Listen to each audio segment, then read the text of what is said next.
רכשתם או שיפצתם בית. נכנסתם לגור בו. בוודאי הייתם מאושרים. עד שהבנתם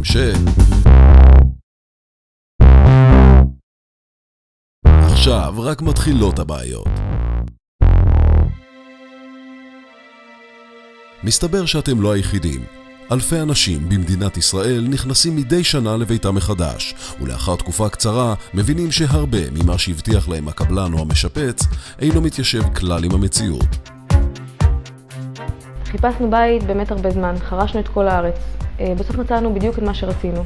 רכשנו את הבית ונכנסנו לגור בו, ופתאום גילינו שרימו אותנו. התחילו נזילות וסדקים והגימור היה ממש גרוע. בקיצור, אי עמידה מוחלטת בתוכניות. החלטנו מיידית לפנות לעזרה מקצועית.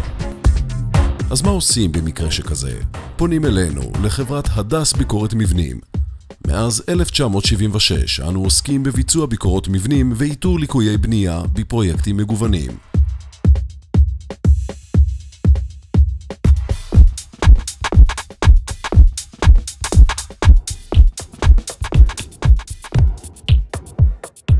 ביצענו אלפי ביקורות מבנים בכל רחבי המדינה למוסדות כגון משרדים ממשלתיים, צה"ל, בתי מלון, עיריות, מפעלים רבים, בתי ספר וגנים ציבוריים. בנוסף, ביצענו עוד עשרות אלפי ביקורות מבנים ללקוחות פרטיים. בהדס ביקורת מבנים לא מתפשרים על מקצוענות. מהנדס מורשה ובעל ניסיון יגיע אל הנכס, ובאמצעות מחשוב מתקדם יבדוק את עבודתו של הקבלן והמשפץ, את שלד המבנה, החשמל, איכות הנגרות, הריצוף, הטיח והצבע.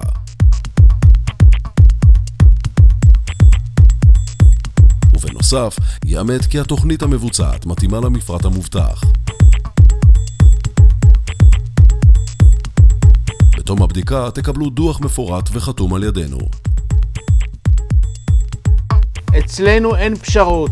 תושבים רבים במדינת ישראל קונים נכס במיטב כספם ובסוף מקבלים מפח נפש עקב ביצוע כושל או בנייה לקויה. במידה ואנחנו מוצאים ליקויים, אנחנו עומדים אחרי הלקוחות שלנו ומוסרים את התוצאות לכל מי שצריך, לקבלן ואו למשפץ, או במידת הצורך גם מגיעים עם החומר לבתי משפט.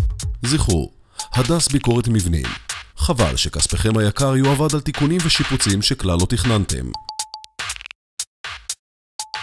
אני ממליצה, נציגי הדס ביקורת מבנים עזרו לנו ב100% אל מול הקבלן שניסה לענות אותנו. אל תהססו, הדס ביקורת מבנים. שיחת טלפון אחת, חינם כמובן. 1-800-33-66-22